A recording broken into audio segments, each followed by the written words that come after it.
लाडक्या बहिणी 92 लाखांनी कमी 2.48 कोटींवरून संख्या 1.65 कोटींवर। अपात्रांना दिलेल्या पैशांची वसुली कुठे? आरटीआय मधून मोठा खुलासा। 600-800 कोटींच्या वसुलीचं काय? सरकारची यंत्रणा नेमकी कुठे अडकली? अपात्र झालेल्या लाडक्या बहिणींवर आता कारवाई अटळ। महाराष्ट्रातल्या लाखो महिलांच्या खात्यात दर महिन्याला येणारे हे पैसे, त्या पैशांवर अनेक कुटुंबांचं घर चालतं। मुलांच्या शिक्षणापासून किराणापर्यंतचा खर्च भागतो। पण आता याच लाडक्या बहिणींच्या यादीत तब्बल 92 लाखांची घट झाल्याची माहिती समोर आली आहे। मग या 92 लाख महिला नेमक्या कुठे गेल्या? खरंच अपात्र होत्या म्हणून त्यांची नावं कापली गेली? आणि जर अपात्र लाभार्थ्यांना सरकारी पैशांचा लाभ मिळाला असेल तर त्यांच्यावर काय कारवाई होणार आहे? सविस्तर या व्हिडिओमधून जाणून घेणार आहोत। व्हिडिओ शेवटपर्यंत नक्की पहा आणि टाइम्स नाऊ मराठीच्या यूट्यूब, इंस्टाग्राम आणि फेसबुक पेजला फॉलो करायला विसरू नका। तो पैसा परत कुठे गेला? आरटीआय मधून समोर आलेल्या माहितीनुसार काही अपात्र लाभार्थ्यांकडून वसुलीबाबत जिल्हा कार्यालयांकडूनच अहवाल प्राप्त झालेला नसल्याचं समोर आलं आहे। म्हणजेच लाभार्थी कमी झालेत, पण अपात्रांना गेलेल्या पैशांचं काय? याच प्रश्नाचं उत्तर आता महत्त्वाचं ठरतंय। मुख्यमंत्री माझी लाडकी बहीण योजना ही महाराष्ट्र सरकारची अत्यंत महत्त्वाकांक्षी योजना आहे।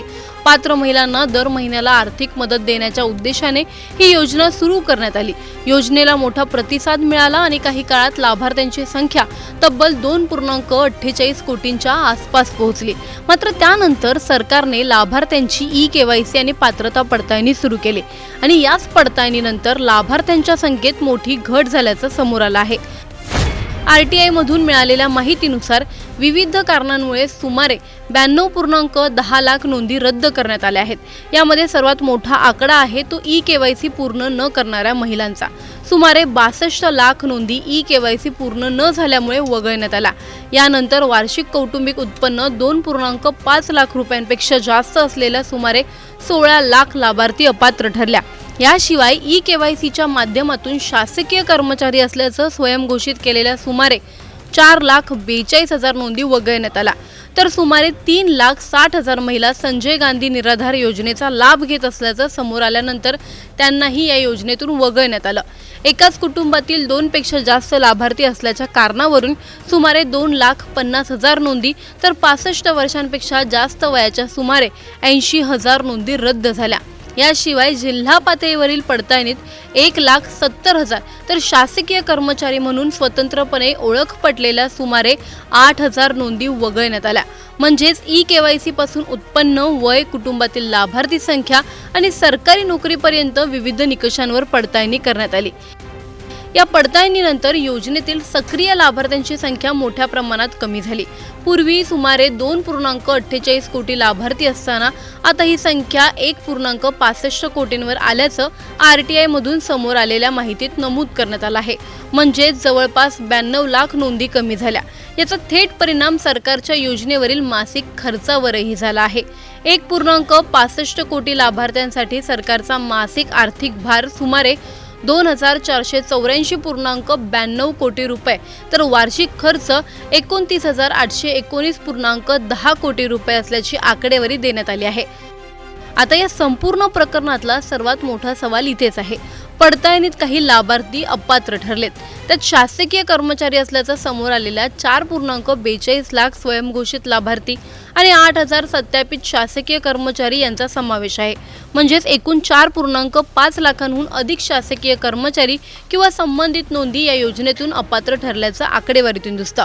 या लाभार्थ्यांना योजनेतून मिळालेल्या रकमेची अंदाजे किंमत 600 ते 800 कोटी रुपयांच्या आसपास असल्याचा दावा करण्यात आलाय। इथेच सर्वात मोठा प्रश्न निर्माण होतो, हा पैसा परत घेतला का? जर घेतला असेल तर किती पैसा परत घेतला आणि जर घेतला नसेल तर वसुली का रखडली? माहिती अधिकारातून मागवण्यात आलेल्या माहितीनुसार अपात्र ठरलेल्या शासकीय कर्मचाऱ्यांकडून निधी वसुलीबाबत कोणत्याही जिल्हा कार्यालयाकडून अहवाल किंवा माहिती प्राप्त झाली नसल्याचं समोर आलं आहे। यामुळे सरकारने वसुलीचे आदेश दिले असतील, कारवाईचे दावे केले असतील, पण प्रत्यक्षात वसुली किती झाली, किती रक्कम परत आली आणि किती रक्कम अद्याप बाकी आहे याबाबत प्रश्न निर्माण झाले आहेत. म्हणूनच आता केवळ अपात्रांची नावं कमी करणं पुरेसे आहे का, की सरकारी तिजोरीतून गेलेला प्रत्येक रुपया परत आणणंही तितकंच महत्त्वाचं आहे, हा सवाल इथे उपस्थित होतो. या संपूर्ण प्रक्रियेत आणखी एक महत्त्वाचा मुद्दा समोर येतोय. RTI कार्यकर्ते जितेंद्र घाडगे यांच्या दाव्यानुसार KYC प्रक्रियेत आलेल्या तांत्रिक अडचणी आणि माहितीच्या अभावामुळे दुर्गम भागातील अनेक गरीब आणि गरजू महिला या योजनेच्या लाभापासून वंचित राहिल्या आहेत. म्हणजे एका बाजूला अपात्र लाभार्थ्यांची नावं कमी झाली, पण दुसऱ्या बाजूला खरंच पात्र असलेल्या महिलांचं काय? ज्या महिलांकडे स्मार्टफोन नाही, ज्यांना KYCची प्रक्रिया नीट माहिती नाही, ज्यांना ग्रामीण भागात इंटरनेट किंवा तांत्रिक अडचणी येतात, त्या महिलांचं काय? योजनेला सुरुवातीला मोठा प्रतिसाद मिळाला होता. सुमारे 2,50,00,000 अर्ज दाखल झाले. त्यापैकी 24 सप्टेंबर 2024 पर्यंत 2,40,00,000 अर्ज मंजूर झाल्याची माहिती उपलब्ध आहे. मात्र त्यानंतर KYC आणि पात्रता पडताळणी करण्यात आली. या प्रक्रियेनंतर मोठ्या संख्येने नोंदी अपात्र ठरल्या. म्हणून सध्याची परिस्थिती साधारण अशी दिसते. अर्ज 2.50 कोटी, सुरुवातीला मंजूर झालेले अर्ज 2.40 कोटी, पडताळणीनंतर पात्र अर्ज 1.65 कोटी.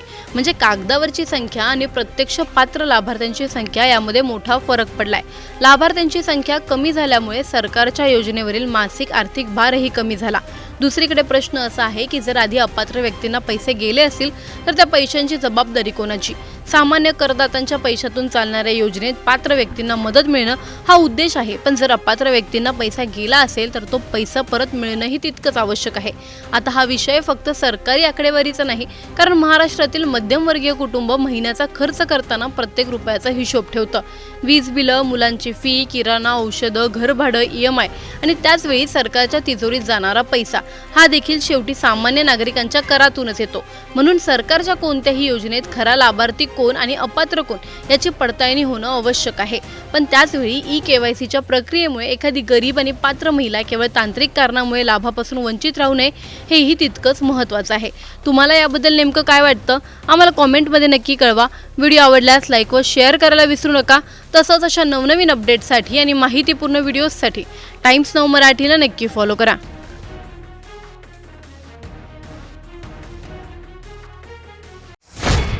लाडक्या बहिणी 92 लाखांनी कमी, 2.48 कोटींवरून संख्या 1.65 कोटींवर. अपात्रांना दिलेल्या पैशांची वसुली कुठे?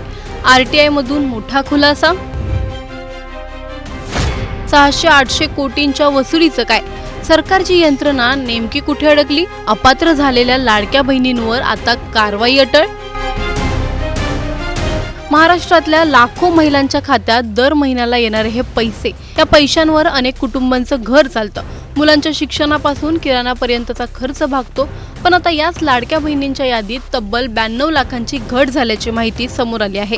मग या 92 लाख महिला नेमक्या कुठे गेल्या? खरंच अपात्र होत्या म्हणून त्यांची नावं कापली गेली? आणि जर अपात्र लाभार्थ्यांना सरकारी पैशांचा लाभ मिळाला असेल तर त्यांच्यावर काय कारवाई होणार आहे? सविस्तर या व्हिडिओमधून जाणून घेणार आहोत. व्हिडिओ शेवटपर्यंत नक्की पहा आणि टाइम्स नाऊ मराठीच्या YouTube, Instagram आणि Facebook पेजला फॉलो करायला विसरू नका.